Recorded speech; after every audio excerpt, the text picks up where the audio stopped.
This video costs you nothing but way less than 10 minutes, but it will make you one of the smartest people in the room. Today, I'm breaking down the financial reality of the average person. If this shifts your perspective, please like and subscribe. That's exactly why BRAINELM Lab's channel exists. Okay, so let's dive right in. Have you ever felt like you're living in two completely different economies at the same time? I mean, on one hand, you're seeing all these headlines, right? Record-breaking household wealth, everything's booming. But then on the other hand, you hear these stories, or maybe you're even living it, of just constant financial anxiety, of feeling squeezed. This quote here from the Mercator Center, it just nails it. We are not as wealthy as we thought we were. It really sums up that whole feeling. And, that's really where all the confusion kicks in. Because if you just glance at the official numbers, the story they're telling is, well, it's one of widespread prosperity. Everything looks great on paper. So, you know what? Let's start there. Let's actually look at the data that's painting this really rosy picture. All right, first up, let's take a look at what I like to call the wealth illusion. We're going to dig into this really impressive headline number, the one that makes it seem like the average person is just doing incredibly well, financially speaking. So check out this number, $1.57 million. Wow. According to the Federal Reserve, that's the average net worth for a household in the 55 to 64 age range. I mean, on the surface, that sounds absolutely amazing, doesn't it? That's a super healthy nest egg for someone getting close to retirement. But, and this is a big but, this brings us to probably the most important question we're going to ask today. What does that word average actually mean in this context? Is this number really reflecting the reality for, a typical person, or is it maybe hiding something really crucial? And boom, here's the reveal. This slide really shows the problem perfectly. The median net worth for that exact same age group, now that's the number right smack in the middle, the one that represents the truly typical household. It's just over $364,000. Think about that. That's not even a quarter of the average we just saw. This massive gap, it tells us the whole story. The incredible wealth of a very, very small number of households is literally pulling that average number way, way up, and it's completely hiding the real situation for most people.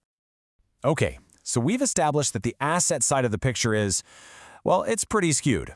But that is only half the story. To really get the full picture, we have to flip the coin and look at the other side of the balance sheet, this massive mountain of debt. Get ready for this number. According to the New York Fed, total U.S. household debt has climbed to a staggering $18.59 trillion. Just let that sink in. This number represents the total amount that Americans owe on, well, everything. We're talking homes, cars, student loans, credit cards, the whole shebang. So let's break that giant number down a little bit. As you can see here, mortgages, they make up the biggest piece of the pie. No surprise there, that's kind of expected. But look at these other categories. We've got over $1.6 trillion in auto loans, another $1.65 trillion in student loans, and then over $1.2 trillion in credit card debt. These are the debts that are really, truly squeezing the monthly budget for millions and millions of families. Now let's just zoom in on that credit card debt for a second. We're talking about $1.23 trillion. And you have to remember, this isn't like a mortgage. This is high-interest, revolving debt that can feel like, well, it can feel like quicksand. It's incredibly difficult to escape from, and it's just a major, major drain on your finances every single month. And if you're looking for a clear red flag, a real signal of financial distress, just look at this. The rate of serious delinquency on student loans, and that just means people who are more than 90 days late on their payments, it's spiked from less than 1% to over 14% in a single year. That's not some gradual increase, folks. That is a financial earthquake. It's signaling that a massive number of borrowers are in very, very serious trouble. So the big question is, why? Why is all this debt piling up? Is everyone just out there spending recklessly? Well, the data actually suggests that's not the main story at all. A huge driver here is the relentless, nonstop increase in the cost of living. We're talking about the price of just the basic necessities. This chart right here, it shows us exactly where the money is going for an average household. Just look at the three biggest slices. You've got housing, transportation, and food. Together, those three things eat up over 60% of the entire monthly budget. And let's be clear, we are not talking about luxuries. This isn't vacations and fancy dinners. These are the absolute, non-negotiable core costs of just living. And when you look at the raw numbers, it's really eye-opening. On average, you're looking at over $2,000 a month just for housing. Then, Add over $1,300 a month for infant daycare, and then another $1,300 per person for healthcare. Just stop and think about that for a second. A family with just one young child could be staring at bills over $5,000 a month for just those three things. And that's before they've even bought groceries, put gas in the car, or paid the light bill.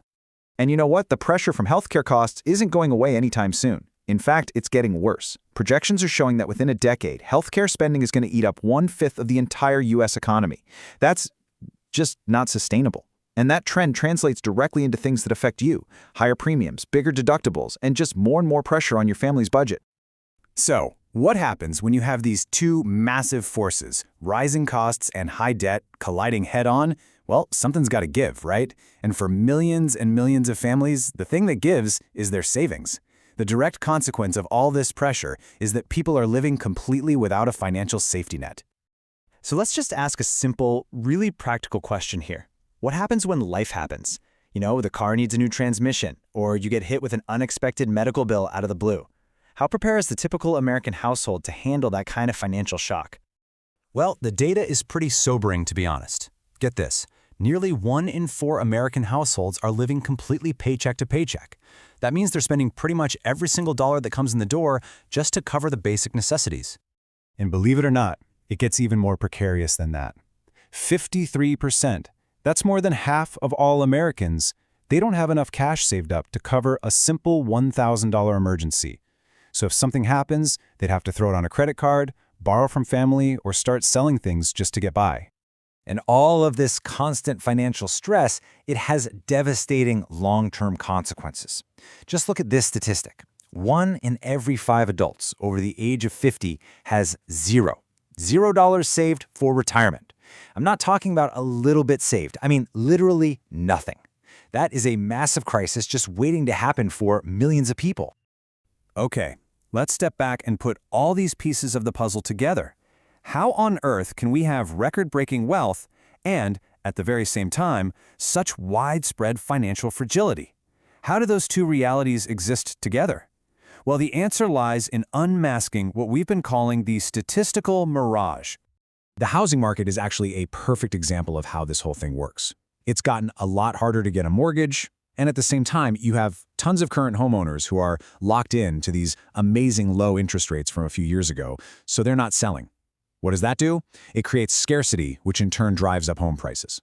Now that's great if you already own a home. Your net worth on paper looks fantastic. But for everyone else, for renters and first-time buyers, it just means higher and higher costs. You see how that works? In this kind of system, the high wealth for some people is a direct result of high costs for everybody else. And that brings us right back to the core idea of this entire thing, the statistical mirage.